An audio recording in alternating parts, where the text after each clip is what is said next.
Siapa sih yang sebenarnya menang waktu duel epik Rasengan lawan Chidori di atap rumah sakit? Kelihatannya seimbang sampai Kakashi harus turun tangan, tapi aslinya Sasuke kalah telak dan kena mental.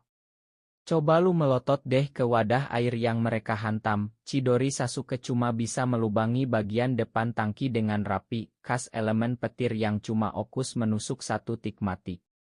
Tapi lihat punya Naruto, Rasengan emang kelihatan imut di depan, tapi gejolak rotasi ekstrem dari pusaran elemen angin miliknya bikin bagian belakang tangki besi itu jebol hancur lebur sampai meledak dari dalam. Perbedaan karakter jutsu ini jadi bukti mutlak kalau daya rusak cakra Naruto jauh lebih brutal dan mengerikan.